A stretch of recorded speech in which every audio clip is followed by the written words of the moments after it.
Napansin mo ba ang dumaraming kasamaan na nangyayari sa social media at sa buong mundo? Dumadami ang mga pagpatay at dumarami ang mga insidente ng pagnanakaw at panloloob. Mayroong dumaraming dami ng nilalaman na umaakit sa mga tao na mamuhay sa larangan ng sexual na pagnanasa at relasyon. Bukod pa rito, dumarami rin ang content na nagtutukso sa mga individual na makisali sa labis na pagsasalo-salo, pag-inom at pagpapakasawa sa libangan. Kinikilala ng dyablo na ang paglalapit sa mga tao sa Diyos ay umaakay sa kanila sa langit at ito ay natatakot sa pag-asang ito. Ang pangunahing layunin nito ay pigilan ka sa pagpasok sa langit. Ang dyablo ay tuso, ang ama ng kasinungalingan, mapanlinlang at walang prinsipyo. Hindi ito lumalaban ng patas. Ang layunin nito ay tiyaking masaya ka at namumuhay ng isang kasiyasiyang buhay habang inaakit ka hanggang sa puntong nakalimutan mo ang Diyos, nalalayo ka sa Kanya, napalampas ang iyong pagkakataong makapasok sa langit at sa huli ay mawala ang iyong buhay. Iyan ang gusto kong sabihin sa iyo. Napansin mo ba? Ang mga araw na ito ay kasing sama ng mga araw ni Noe. Minsan ay iprinopesiya ng Panginoong Hesus. At kung paano ang nangyari sa mga kaarawan ni Noe, ay gayon din naman ang mangyayari sa mga kaarawan ng anak ng tao.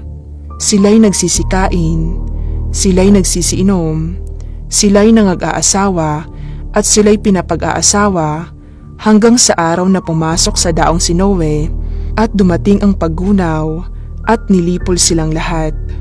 Gayon din naman ang mangyayari sa araw na ang anak ng tao ay mahayag. Kapag ang sangkatauhan ngayon ay naging kasing tiwali at masama ng mga tao noong panahon ni Noe, babalik ang Panginoon. Muling parurusahan ng Diyos ang masamang sangkatauhan na ito.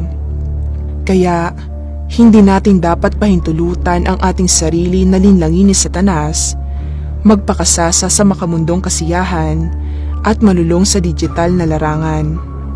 Sa halip, dapat nating unahin ang paggugol ng oras sa paglapit sa Diyos at salubungin ang pagbabalik ng Panginoon sa lalong madaling panahon upang magkaroon tayo ng pagkakataong makapasok sa langit. Nais kong ibahagi sa inyong lahat ang sumusunod na sipi.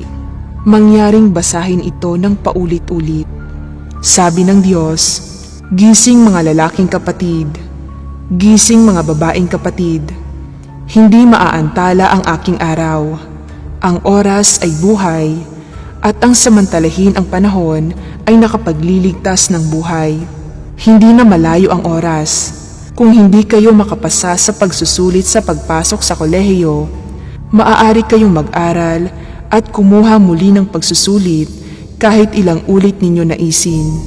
Gayunman, ang aking araw ay hindi na maaantala. Tandaan, hinihimo ko kayo sa pamamagitan ng mabubuting salitang ito.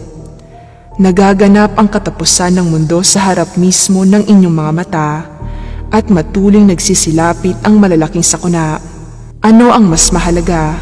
Ang buhay ninyo o ang inyong pagtulog, ang pagkain, inumin at kasuotan? Dumating na ang oras para timbangin ninyo ang mga bagay na ito.